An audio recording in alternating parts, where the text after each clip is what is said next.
আসসালামু আলাইকুম। Driver provider বিডির ভালো ড্রাইভার, ভালো মালিক সিরিজের ৭২তম পর্বে আজকে কথা বলবো কাগজপত্র সবসময় আপডেট রাখার গুরুত্ব।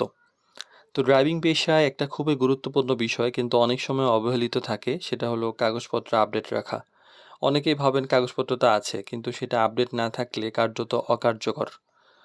তো কেন কাগজপত্র আপডেট রাখা জরুরি? কাগজপত্র শুধু যে দেখানোর জন্য তা নয়, বরং এটা আপনার আইনগত সুরক্ষা। যদি কাগজপত্র আপডেট না থাকে, যে কোনো সময় ট্রাফিক মামলায় আপনি পড়তে পারেন, জরিমানা বা আইনি ঝামেলা হতে পারে, গাড়ি জব্দ হওয়ার ঝুঁকি থাকে।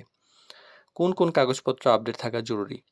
একজন ড্রাইভার হিসেবে যেগুলো খেয়াল রাখা উচিত সেগুলো হলো registration, fitness certificate, text token, insurance, driving licence, এই ব্যাপারগুলো। এই প্রতিটি কাগজের নির্দিষ্ট একটা মেয়াদ থাকে যা সবসময় নবায়ন করা জরুরি। আর পেশাগত দিক থেকে একটা গুরুত্ব যেমন থাকে যে এই কাগজগুলো আপডেট থাকলে হয় মালিকের কাছে একটা গ্রহণযোগ্যতা বাড়ে। আপনি একজন দায়িত্বশীল ড্রাইভার হিসেবে পরিচিত হন এবং চাকরিতেও আপনার স্থায়িত্ব বাড়ে। আর বাস্তবে সমস্যাটা কি হয়? অনেক সময় দেখা যায় কাগজপত্রের মেয়াদ শেষ কিন্তু খেয়াল নেই। চেকিংয়ে হঠাৎ করে ধরা পড়ে সমস্যা, ফলে মালিককে আগে জানানো হয়নি। এরকম ছোট, ছোট ভুল থেকে বড় সমস্যায় রূপ নিতে পারে।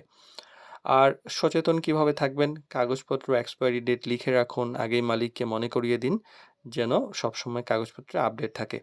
আর কাগজপত্র আপডেট রাখা শুধুমাত্র নিয়ম মানা নয়, এটি একটা ড্রাইভারের দায়িত্ববোধের পরিচয়। এতে আপনি নিরাপদ থাকবেন, ঝামেলা এড়াতে পারবেন এবং পেশাগতভাবে এগিয়ে থাকতে পারবেন।